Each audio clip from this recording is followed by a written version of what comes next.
Fox Sports Pueblo, 1350. This is the John Wristen Show. Let's join the voices of the pack, Jim Brooks and Joe Cervi, along with CSU Pueblo Thunderwolves head coach, John Wristen.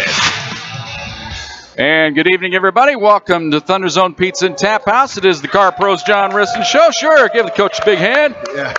Rock's in the house. Got a good audience here tonight. Atta baby, Rock. And, it's all-you-can-eat wing night. And I'm looking forward to it. Got a big rivalry game this week against Colorado Mines. Kind of a do-or-die time against one of the high-powered teams in the country now, not only in the conference, but in the country. So, John, welcome to the show. Well, it's been a sprint for me to get over here. So literally, it's been as I walked right in, I put on my headset and you were starting the show. So that's the way it should be. No need to chit chat. Let's just get into the meat. To hell with Mines. Let's just go there. All right. Let's just go there. And I got to tell, Jim and I talked about this. So I've been on record saying, looking at your schedule, the first 4 games, I go, if CSU Pueblo goes 2-2 in those first 4 games, they're a playoff team, and they're going to host. If you go 2-2 in those first 4 playoff games, you're going to host a playoff game. I still stand by that. Now, is it a little different? Maybe. Well, but it's that is still there. Well, I still think, like you said, all our goals are in front of us. Our back's against the wall, that's for sure.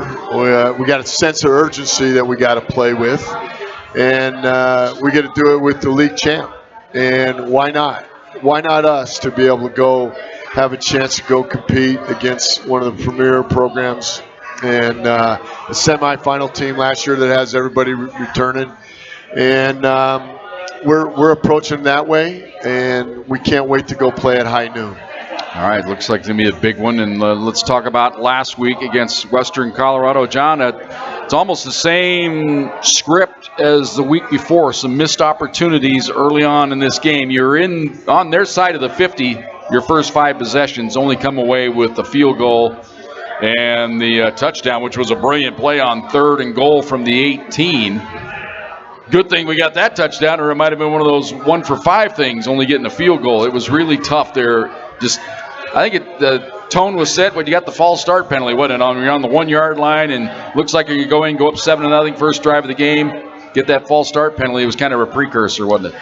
Well, as you know, and you've heard me say, winning is hard.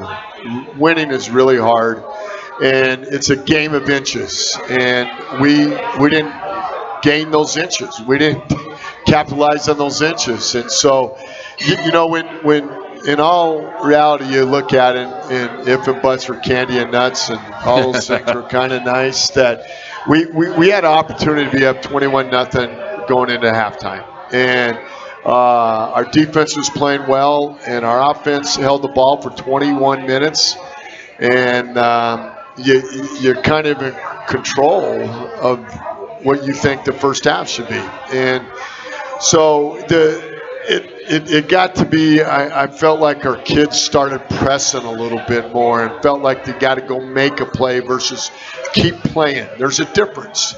And I think that when your momentum in the ebbs and flows of the game and you don't capitalize, how do you respond getting off the canvas? And I think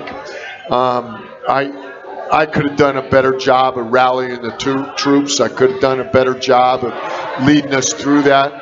I really think that, again, if and buts, but that's why you play the ball game. That's why you go and compete. And so we had a lot of missed opportunities, and Western State, credit to them, what they did the second half, and was able to take the momentum, and they converted really 6 third downs that were 3rd and 3 or more that were very crucial to drives, and they just made those plays. Couldn't get them off the field.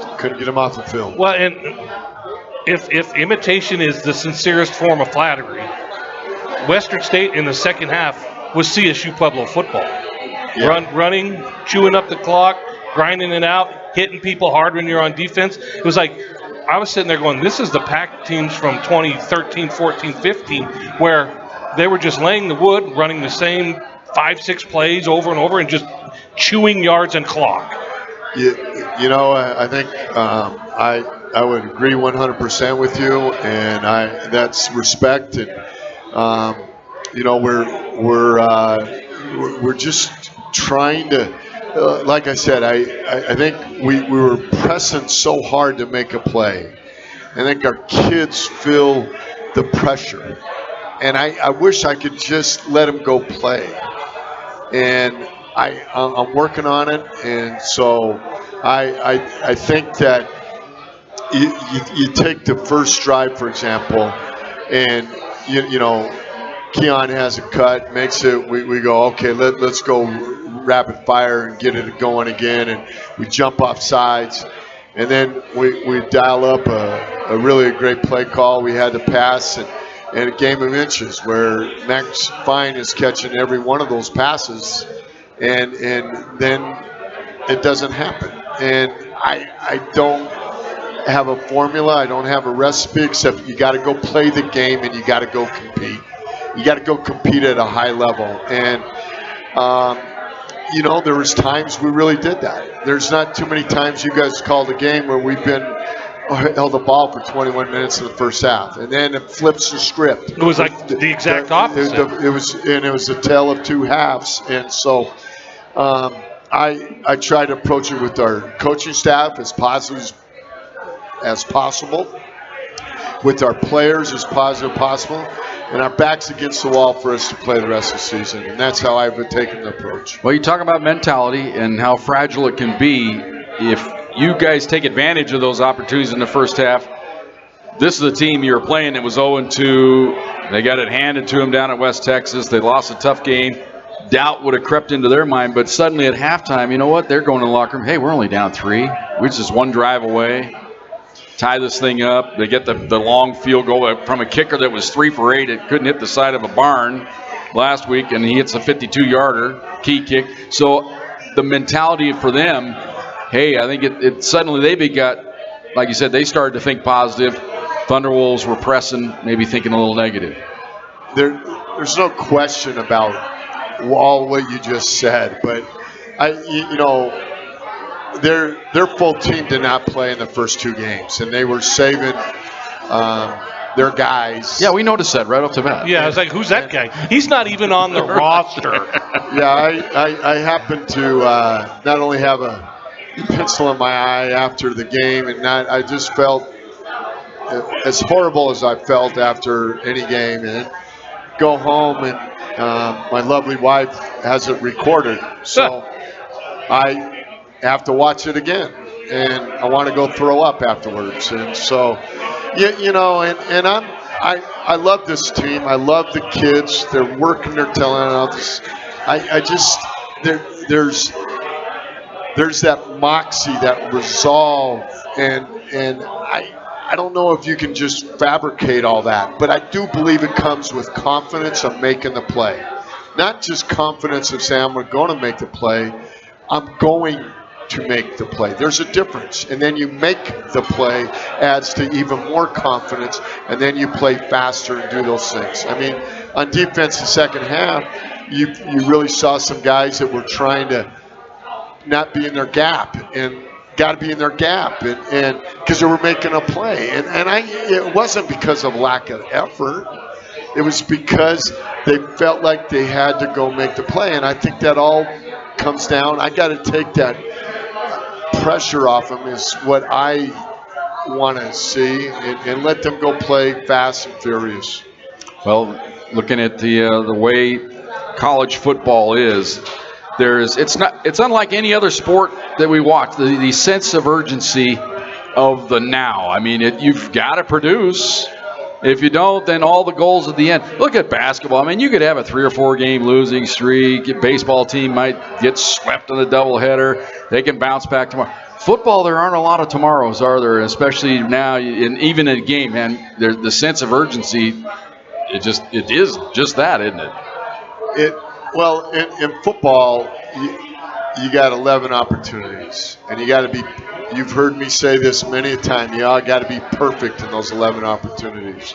And when you play the type of schedule that Colorado School of Mines and CSU Pueblo have played, we're both 1 and 2 as we're going through this thing, and there's things that you realize you're rolling the dice by playing the schedule about being perfect and being able to handle this. But we still have everything in front of us. We still have all our goals that we can accomplish, and it starts this Saturday. Do you not to say you're old, but you've been doing this a while. We all have, but some question that. But yeah, we all have. But did the confidence get knocked out of them against Grand Valley, or? No, I don't know. I don't know. And if I could say that, like I said earlier, if we made the play, your confidence builds. Right. And so I don't think we made the play enough. Maybe the 2 or 3 plays. There's really 6, 7 plays in a game that really make a difference, but you never know when they're coming. And you got to make sure you grind on every snap to be able to go make those plays, be able to produce. So I think that builds the confidence. That builds the maturity, the snowball effect. That builds that attitude that we can go do it again and again and again. But when that doubt creeps in a little bit, you got to have a little moxie and resolve. And I believe we do. Sometimes it's hard to draw out, and when adversity hits, and I think that showed on Saturday.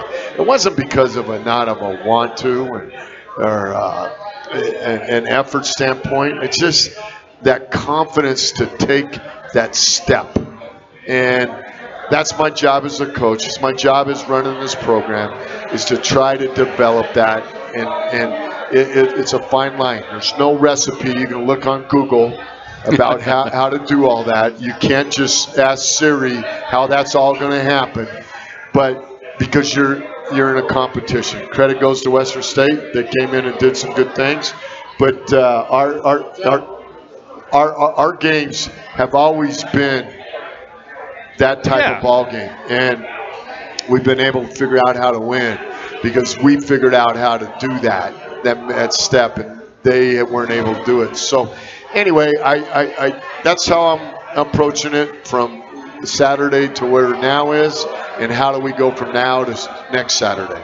Well, the chess match, I guess, in the ball game where people were getting frustrated that I talked to, because I come here to the ThunderZone afterwards. Man, we just couldn't stop it. And you get texter in the game, get a safety up in the box. Dude, everybody wanted all these things to try to stop the run.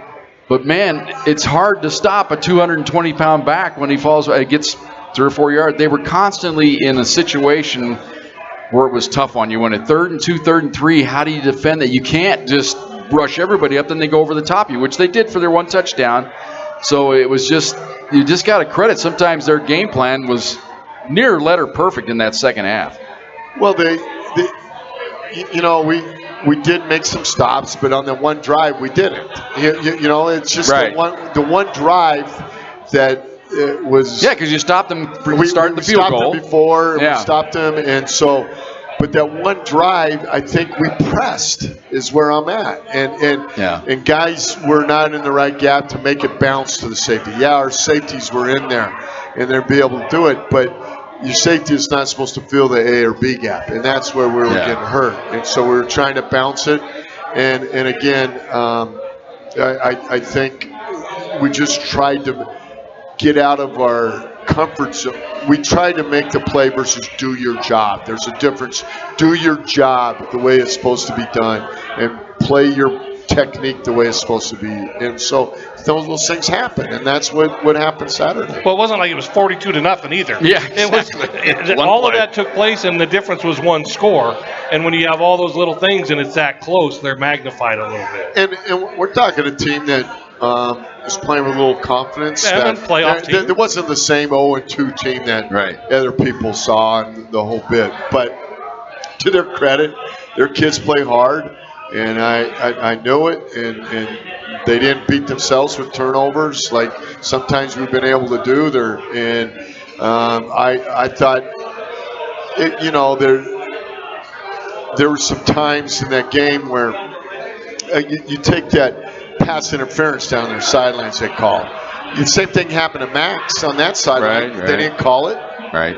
And so those are the critical errors that happen, and they threw a nice little fade route on their first touchdown where Isaiah kind of stepped behind him and didn't play with the sense of urgency that we need to. And so that sometimes happens, but that's part of the game. You got to play the game and be able to make sure that you overcome those. You can overcome those and manage the ebbs and flows of a championship team. Well, and they also had a couple special teams guys that had Fonseca awful last week, 1 of 5. I mean, like I said, hits the 52-yard field goal. Their punter, their second-string punter, John, we're watching him in warm-ups. This guy, he was shanking them. They were snapping it over his head. He was lucky to get a punt 10 yards down the field. And, I mean, he was magnificent in that ball game, punting the football for him. Well, the only punt that we had a chance to return, we returned for 24 yards. Right. And I thought, well, okay, we got a chance to get a beat on him. And the rest of them, we weren't able to use Cookie. And that last punt at the end of the game, you wanted to field it, and then you're thinking what happens, and he really misses that bad, but it turns out to be a great punt. Yeah.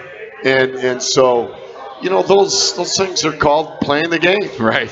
Sometimes things happen, right? Well, all right, we are at ThunderZone Pizza and Tap House. It is the Car Pros John Wristen Show. We're going to come back after this timeout. We got a couple of highlights to listen to. We got questions a little bit later on. If you got a question for the coach, 719-671-7574. We've got the Car Pros hot mic. People can come on up and give us a question right here. It's right here. And look at that. I see a bag of cookies. Well, look at the spread from Ryan. Ryan Howard's back this week, and we're trying to find the combination, the Midwestern. This is what we ate before Midwestern. Okay. So there's no Caprese. I know you don't like the carbs, but that was, we got the pretzel bites that first week because we were trying something light. And so this is what we ate before Midwestern. All right, not that I'm superstitious. We're going to try it, John. Well, let's talk about the food. I'm all in on whatever it takes, okay? So I'm all in to make it work. All right, join us after the break. Got some highlights that all comes your way. Car Pros John Wristen Show here from ThunderZone Pizza and Tap House on Fox Sports Pueblo. Fox Sports Pueblo, 1350. This is the John Wristen Show. Let's join the voices of the pack, Jim Brooks and Joe Cervi, along with CSU Pueblo Thunderwolves head coach, John Wristen. And welcome back, ThunderZone Pizza and Tap House. I got caught mid-bite in my... I noticed you choking a little bit. Man, I got swallowed in a hurry here. What is that thing called, Joe? Quesadilla. Quesadilla, thank you. Chicken quesadilla with some Pueblo chilies on it. Oh, it does have some Pueblo chilies on it. Got a little stingray. Got some mango habanero boneless for John. He likes those. Yeah, you can have all the pretzel bites. I don't want any of those, so that's all you. It's a carb fest. All right. Well, let's see. We got highlights? We have highlights. We have highlights of this ball game, and, things started out. It was 3-0, got the field goal. They came back, hit the big touchdown over the top of you. But then you come back, and this was one of the great all-time improvisation plays, I guess you would say. Kroll keeping it alive, and then Nigel along the back of the end zone, John, so alertly not stepping out the back of the end zone. I call it court awareness in basketball. You got to know where you're at. He had field awareness, did not step out of bounds, run right along the back line, and get the touchdown. Let's listen to how that sounded.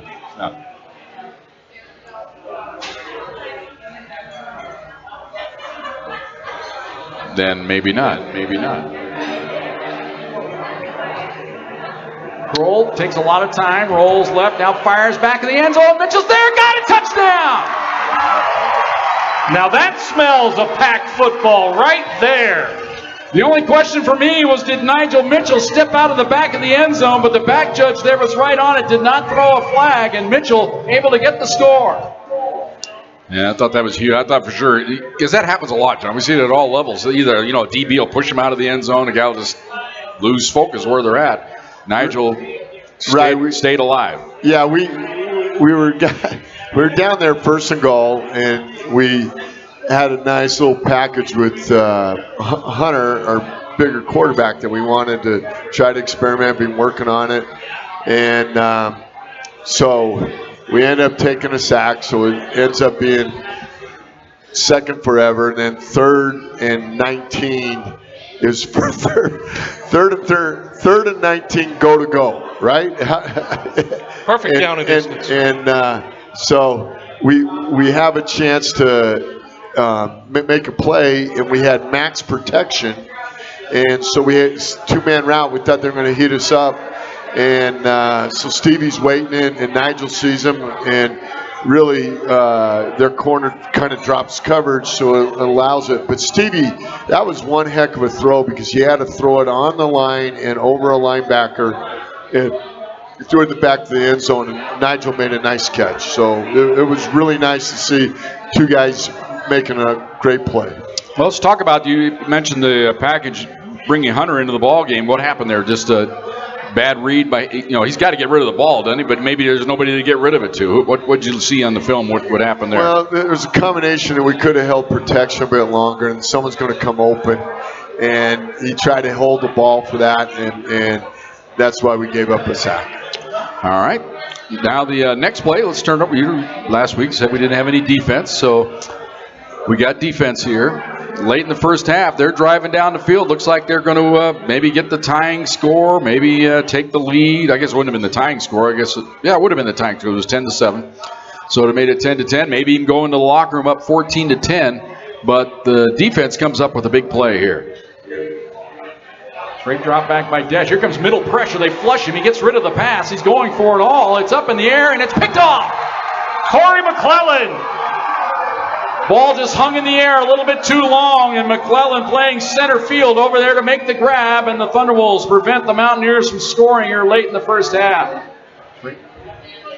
Yeah, that was a big play there that we prevented them from scoring, and Corey was playing the deep third, and he was playing perfect free safety, and we got a little pressure on him, so he had to throw it up in the air, and I believe it was Max Gonzalez that came through there and put a nice hit.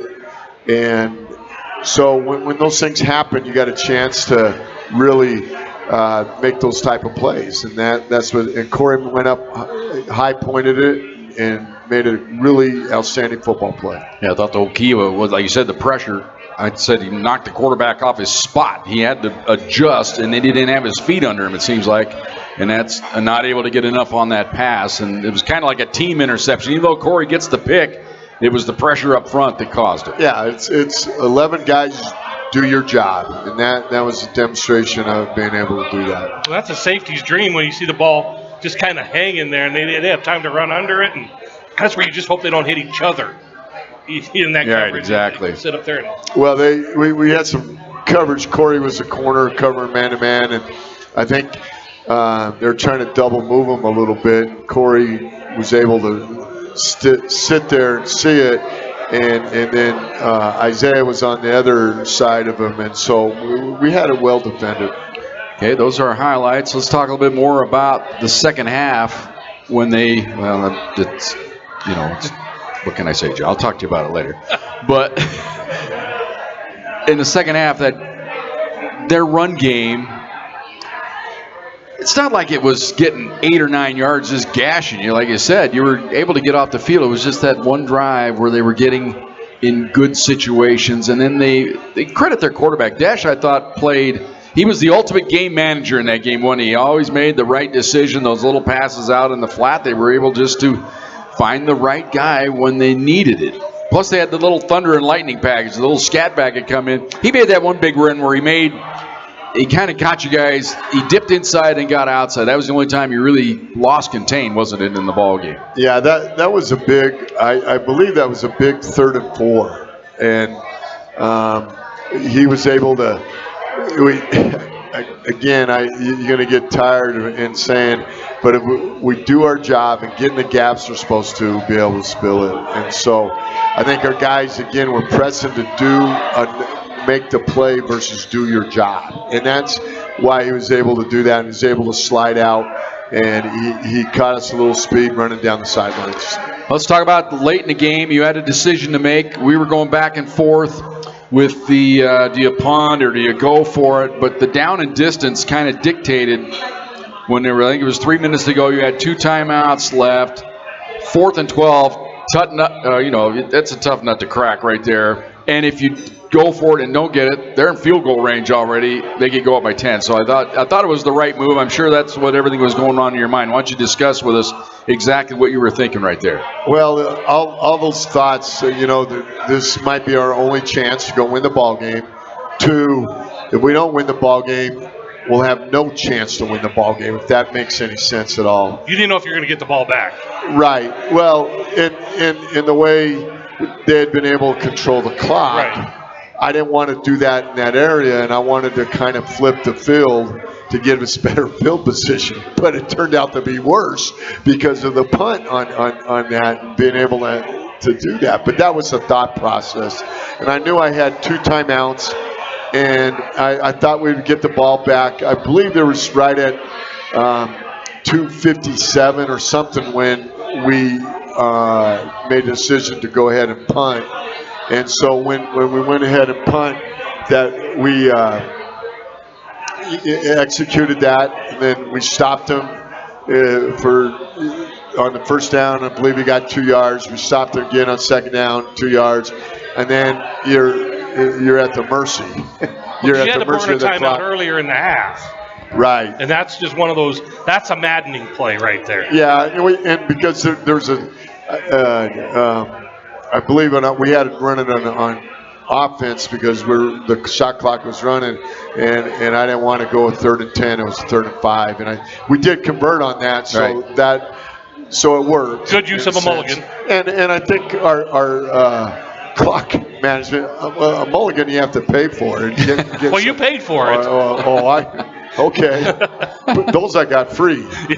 So, I'll pay for other things. You understand that. Yes. But I paid for the things in this game. But anyway, that's kind of the mentality, I guess. And we've won some ball games that you get that 4-minute mode where you got to either decide to punt. What do you do?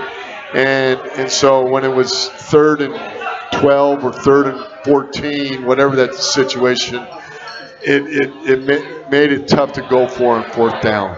All right, then you get the big play on the final drive. It looks like you're going to have 1st and 10 at their 38-yard line, but it got called back with the hold. And I watched the highlight. I guess you've always said, man, you'd like to have the players decide it, but it looked like a pretty good hold. I thought it was holding. In retrospect, looking at it, I don't know what your thoughts are about it. It was one maybe you could have ignored, but you could see why he tossed it. The hands got outside the frame. On the play where you got it down to their 38, it got called back. Are you talking Elijah? Or are you talking on? I'm not sure who it was on there on this. It was the 2nd down play where you put it down to their 38. Play got called back, made it 2nd and forever. Well, I guarantee you it wasn't friggin' holding. Okay. Because the guy's standing behind him. And if you're talking about the one with Elijah, and there's one on Curtis Luckadoo that's such a baloney call. That's the one we were there wasn't a hold. And so the guy grabs Elijah on his collar and swings him around as he's running, but there's no restriction. That's holding is when you have restriction. Maybe that's all I saw. His hands are inside. He's been able to do it, and we throw it down to Cookie on that, and then we get pass interference. I don't know if that's because we were down there, and then that happens. We get pass interference. We're going to be inside the 25 if that's going to take place. So, and I sent those plays in, and that was on the offsetting call. I know what you're talking about there. Yeah. And so I'm I'm not following the one you're talking about. I don't. Well, it was late in the game on the last drive of the game where I think you hit Nigel at the 38-yard line. Nigel, and again, it's one of those ones you could have looked the other way, couldn't you? It wasn't where it was a takedown. It wasn't a wrestle. I mean, you're doing your job. Your hands are inside to be able to do those things. And frustrating. So I can't comment anymore because I'm going to explode on it because it really, really is frustrating. The last 2 weeks, you didn't see that happen in Midwestern with different officials, right? And that were so all of a sudden we're coaching it different. Yeah. And then if you get it there 30, you kind of like your chances right there at the 38 with a minute and a half to go. Say, man, we're in business now. But then all of a sudden, got to go back. That kind of forced the issue there. Right. I was focused on those two other ones because I know which one you're talking about. The offsetting call. Right. Yeah, that would have put us down there in the 25. Exactly. All right, come back after this timeout. We got some questions lined up for the head coach. If you want to add to it, 719-671-7574. We've got the Car Pros hot mic here as well for people to chime in with their question. It is the Car Pros John Wristen Show. We are ThunderZone Pizza and Tap House on Fox Sports Pueblo. Fox Sports Pueblo, 1350. This is the John Wristen Show. Let's join the voices of the pack, Jim Brooks and Joe Cervi, along with CSU Pueblo Thunderwolves head coach, John Wristen. And welcome back, ThunderZone Pizza and Tap House, Car Pros John Wristen Show. All you can eat wing night here at the ThunderZone, but we're enjoying this quesadilla. It's divine. It's first rate, loving it. I got to try this other thing they were been raving about here. Some kind of the OMG. The OMG, yes. Calzone. So that may be Have you had on it, John? the agenda. I have not had it. So maybe we should. I'm kind of partial to the Risto wing. Risto wings. Risto wings are pretty good. That's for darn sure. All right, John. First question. I forgot about it last week. Person wishes to remain anonymous, but more of an observation. But I want to ask you a question too. They feel like as the years have gone by, they remember how fiery and downright mean you were sometimes. I don't think you were ever mean, but I thought I had to disagree with that. But they feel like there's been a softening of John Wristen as the years go by. You're more of a father figure. I don't want to say grandfather figure because then that really make us hurt because I'm the same age as you are. Toward your ball players. Do you feel that way? Do you feel like as years have gone by, your demeanor's kind of softened toward your players, or you feel like you've always been that way? Maybe just people are seeing it more now. I don't know. I know you love your guys. You got to love them. I don't know. Last year I ripped a kicker for missing an extra point, and this year I don't know if I had an opportunity to rip or being encouraging. I get frustrated with the way the game is managed with our officials, and I have it's bothered me in a sense that I have no control over that, and but I have I don't know what is supposed to be around and ripping butts the way to go, or doing those things. And if there's an opportunity, I think you can ask practice today if no one got their ass ripped. Okay, so I have I don't know. I mean that's probably a fair observation. Am I consciously not doing that? Is kind of what you're asking. I don't believe I have, but maybe it's something that I need to take a look at. And so I think as the older we get, that sometimes you learn to know when to do that and when not to do that. And sometimes when you're the young guy trying to get everything done, you just rip everybody's ass at the same time. And maybe there's something to that. And I don't know. And we live in a different society than we used to. The kids are different, and there's a different way to manage them also. And so I think there's a delicate balance there. Well, I don't think a lot of people see. This last week, come in your office, and your guys were watching a video together. One of your ball players looking at it, just different messages you're trying to send, and back and forth. It was a genuine conversation. It wasn't coach telling the player, "Hey, you like this," like. It was a give and take between the both of you. I don't think people see. They don't see that. They don't see all the interactions you guys have, not only game week but throughout the year, do they? Well, that's probably the most rewarding, I would think, for a coach is seeing where these guys go after. You only have them for a little one snippet of their life, 2 or 3% of the time of their life. It's the rest of their life that you like to see, don't you? Well, the reality is, I'm managing a lot of people, managing all that, and yeah, not only the 50 players we see play, there's 150 in the program. There's a lot of things that go to those moving parts, but we're going to be accountable. I'm not letting that slip. Yeah. And but if there's a demonstration of me throwing my hat in headsets, I've been known to do that at Colorado School of Mines, and legendary. I just want to make sure that.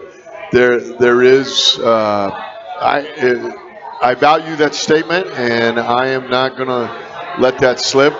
Believe me, there's a fire to win, and there's a fire to be successful. And if my team doesn't show it, then shame on me, and I got to get it out of them. All right, Ken, the new father-in-law. I say father-in-law because his son, former Thunderwolves. The kicker. His son-in-law. Yeah, so he's a father-in-law now to one of your former Thunderwolves. So Ken checking in. He's heading back to Missouri this weekend. I think this is a repeat question, Ken. You ask this every year. How many scholarships currently the Thunderwolves have? 34 now? Yeah, 34. We're at 34. Trying to get to 36? Is that the... Yeah, I mean, it's... I think that's the max, isn't it? 36? 36 is the max. Okay, so we're close. Close. All right, listener 6... They're the ones that recommend this dish. I think we got to have. They thought mine scoring 84 points was not very nice to Adams State. Was there any running up the score, or were they just taking what was being given them in that game? They were taking what was being given, and there comes a point you can't start taking a knee with 10 minutes to go in a game, can you? You got to keep playing the game. No, it's up to them to stop you. they got to stop and do that. I think. Mines was on a mission. They got up on them, and they only putted once in that game. And there's a chance that Adams gave up a touchdown on their punt team on a snap. And, there's all those little things that add up to points that doesn't really mean you're running it up. But after the game Saturday, I just had my face in the palms of my hands in the locker room just trying to what just happened, and then I go home and I look at the score and I go, oh my God! Got to try to stop that this week. I go, oh, take another pencil to the eye. There you go. Well, is number 2 sharp, or you want to go? Number 3 would really hurt. Well, you don't want to go that way. All right, they all hurt, Jim. They all. Denny hurt. checking in. Coach, All Pack Nation loves you. What will it take to get back to our playoff winning ways? I love your Wednesday program, Denny.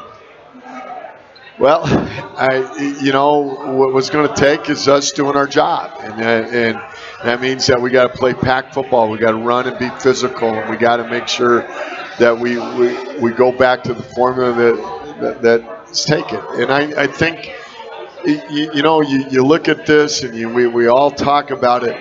We got to develop some confidence. I know coming out of Midwestern, I thought we had some confidence coming out of there. I thought it was tremendous. I know we did. Well, we thought this was like a harbinger. We're like, this is going to be fun. And then we play a really good, Grand Valley team, and we had some chances there that we talked. And then, everybody's all down in the dumps from getting beat by a solid Western State team that we had our chances to go win there. So, we're close, and we got to keep pounding the rock. We got to keep making sure. And the adage of going, as bad as you want your last breath is about as bad as you got to feel the willing to go win. And we got to have that. We got to make sure we have that sense of urgency and understand that's what it's going to take to go win college football games. All right, Danny, thank you for that question. We thank everybody for your questions this week on the Car Pros John Wristen Show. Again, the Car Pros Hot Mic goes wanting. We're going to have to come up with something to get this thing activated. You want to get that thing active? Give something away? Free cheese? No, you beat Mines. Yeah, They'll be lined up. So there's your goal right there, just to get the hot mic going. You go out there and you kick a little engineer butt, and let's get after it. Well, let's figure out a way to do that when we come back after this timeout, good. shall we? All right, Car Pros John Wristen Show. We are at ThunderZone Pizza and Tap Out. Come back for the last segment right after this on Fox Sports Pueblo. This is CSU Pueblo Thunderwolves football on Fox Sports Pueblo 1350. Let's head to the field and join the voices of the pack, Jim Brooks and Joe Cervi. And welcome back to the field of play. The field of play is ThunderZone Pizza and Tap House. Set hut, let's go. All right, we're going to talk about Mines right now. 32 tight end hot. Brandon Moore, the new head coach. John, there's often times in life where you get handed something on a silver platter. Brandon Moore has to feel that way, the head coach for Colorado Mines. Of course, he's toiled. He's been a great defensive coordinator all these years, and now he's given the keys to the Cadillac, isn't he? It's nice to slip into a job like that. You gotta hand it to a guy like that. Hey, good job, buddy. Well, he had his whole team coming back, so that's a nice way to get set up. But he's earned that right, and he's a quality coach. He's a better human being, and Mike's picked the right guy for the job because I have a lot of respect for what he does. Do you have coaching ties with him? No, I had really coaching ties with Coach Brandon, and so that's how I got to know B. Moore. Sure. And I don't know him that well. Right. Your coaching tree is pretty extensive. That's why there's always a question in my mind. Is there a... He played at Oklahoma and played in the pros, and so and then Greg and him cross paths in one of the old USFL leagues or XFL, whatever that was, when Greg was coaching there a little bit, and that's how he got into coaching. Well, people want to talk about Matoka, the quarterback. He's a good one. But really where this team, I think their program the last handful of years, it is on the defensive end. They are just snarly. They are tough. They're hard to get anything done against them up front, and they hit. Their defensive backs fly around. I mean, they're kind of like an ultimate fly-around team, aren't they? You know what they do? They do a really good job of staying active. They don't stay blocked. They really use their hands real well. They push and pull. You see them all the time, and their feet are always moving. They're not just staying there. They're always flying around in their gap. They do a great job of being engaged and getting off blocks and making plays. And so those are the things that I have a lot of respect for how they run their program and run their defense. Yeah, early on when the rivalry first started up again, it seemed like their defensive line, they had the guy with the face paint, so they were really snarly then. Then they kind of went through a little drought. I don't know if it was their defenses weren't as good, but I think that's where they've really picked it up the last handful of years. You know, it's like, you know, when Greg took the job, 7 years ago or whatever. It might have been the turning point. It was a turning point because he said he copied everything that we did. And thanks, good Brando. move. So, well, I said that's flattering, but we got to do it better. Well, John Matoka is a great quarterback. I mean, we've seen him. We were a part of his coming out party. Right. As was a lot of. But I look at it's not like you haven't seen great quarterbacks before. Every team has that kind of player. But to me, the difference has always been Michael Zeman. I think that kid runs hard and to control the ball and to let them do what they want and then be able to have a run game to go with that. I think he is, to me, the X factor in that offense. Well, I think the combination of them being able to run the ball does not make them one-dimensional. Right. And so they have a very sophisticated is the only word I can come up with, but their receivers and their quarterback, they're all in sync, and you're going to see some back shoulder throws, you're going to see some fades over the top of you. They're going to see some stop and goes. They have done a really good job of building to their skill of their offense, and Zeman's a big part of it. And I happened to be the NCAA representative when they hosted those 2 playoff games, and watching them play. And Zeman, he can stop and start and then just slide by and then break a tackle. He's a guy that's the ultimate finding a way to get 3, 4, and then all of a sudden it's 8, then it's 12, and then it's back to 3 to 4, and you just go, wow. He's a really, really good player, and they've done a really good job with their offensive line. But the biggest difference over the last 3 years is the speed on defense. Yeah, they fly around, that's for sure. Now, you mentioned the weapons. There's not one guy that stands out on their receiving core. I mean, numbers-wise, he kind of distributes around. He just takes what's there, doesn't he? He's the guy that makes the right decision constantly, isn't it? Yeah, he do a good job, and the guy that really has come on and really made is the Josh Johnson kid. He's a bigger kid. He makes some great plays, and they got 4 guys. The McLeod kid's going to make some of the Tristan Smith. They got the Popsale kid from that was at Arvada West that went to Washington State is playing a little bit, but they just have a very, very solid, confident system against the quarterback. The quarterback is a guy that his team will run through the wall for him. It's been from day one, hasn't it? He just stepped right in as a freshman. It's like he's at command. Yeah, we watched him just put on a show against us, and we go, where'd this kid go? I'm glad the freshman. And we had him covered a couple times, and they slipped elusive to be able to get that. But those guys are again, they've done a great job. Now, is there any way you try to defend him? Do you, like a lot of times they'll say, hey, you got to keep Spitzelberger, Joe, you mentioned that you try to keep him walled in. Is this the guy you want going left or right, or is he equally as good going either way? What do you try to attack or try to take away from him? What we're trying to do is keep him in the pocket and not let him get out. And so we got to get to what we call our dots in our rush lanes. You got to get to your dots and don't overrun that.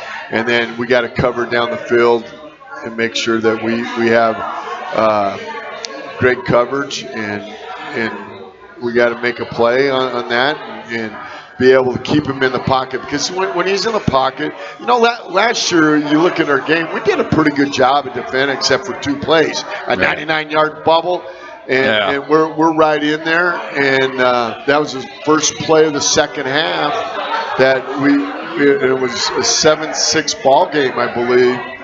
And that kind of was just go, wow. And it was a good first half. Oh, it was a great first half. It was a good football game. And it was physical on both teams' part.